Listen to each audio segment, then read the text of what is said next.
FIFA র্যাঙ্কিংয়ে ইউরোপের শীর্ষ দল, অথচ সবশেষ ৫ ম্যাচে মোটে ২টা জয়। ফ্রান্সের হয়ে এক যুগের কোচিং ক্যারিয়ারে এর চাইতে কঠিন সময় হয়তো পার করেননি দিদিয়ের দেশাম।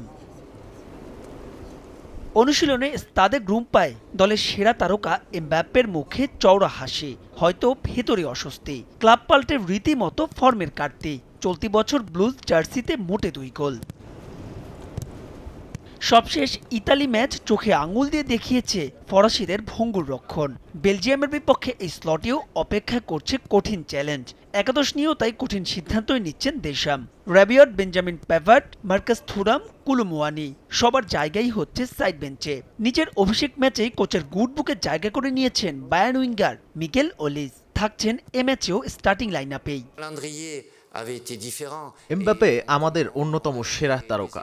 দলের জন্য এত বছর সে কি করেছে তা আমরা জানি। দল একটা পরিবর্তনের মধ্য দিয়ে যাচ্ছে, তবে দ্রুতই আমরা ফিরব, হয়তো এ ম্যাচ দিয়েই। তবে প্রতিপক্ষ হিসেবে বেলজিয়াম কখনোই আপনাকে স্বস্তি দিবে না, সেভাবেই পরিকল্পনা সাজাচ্ছি।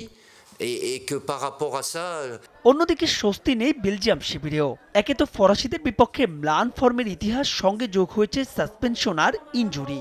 ব্যক্তিগত কারণে রেড ডেভিলস স্কোয়াড থেকে নাম সরিয়ে নিয়েছেন থিবো কোর্তোয়া। তার পরিবর্তে এ ম্যাচও গোলবারের নিচে থাকবেন কোয়েল ক্যাস্তিলস। দেশটির all time top scorer Romelu Lukaku miss করবেন এই ম্যাচ। অন্যদিকে বুদাপেস্টের বুজিক অ্যারেনায় হোম ম্যাচেও ইতালির বিপক্ষে ইসরায়েল পাবে অ্যাওয়ের স্বাদ। নিরপরাধ ফিলিস্তিনের উপর বর্বর গণহত্যায় প্রচ্ছন্ন হুমকি আছে গোটা ইসরায়েল দলের ওপর।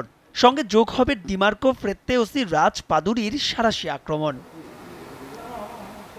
আগের ম্যাচে ফরাসি বিপ্লবকে লজ্জায় পরিণত করা আজ্জুরি শিবির এ ম্যাচেও মাঠে নামতে পারে ৩-৫-১-১ ফরমেশনে। আরও এক দফা মাত্তেও রেতেগি, লরেঞ্জো পেলেগ্রিনির ওপরই ভরসা রাখছেন লুসিয়ানো স্পেলেত্তি। তাই তো সব মিলিয়ে ইতালি ইসরায়েল ম্যাচ হতে পারে এক পেশেই।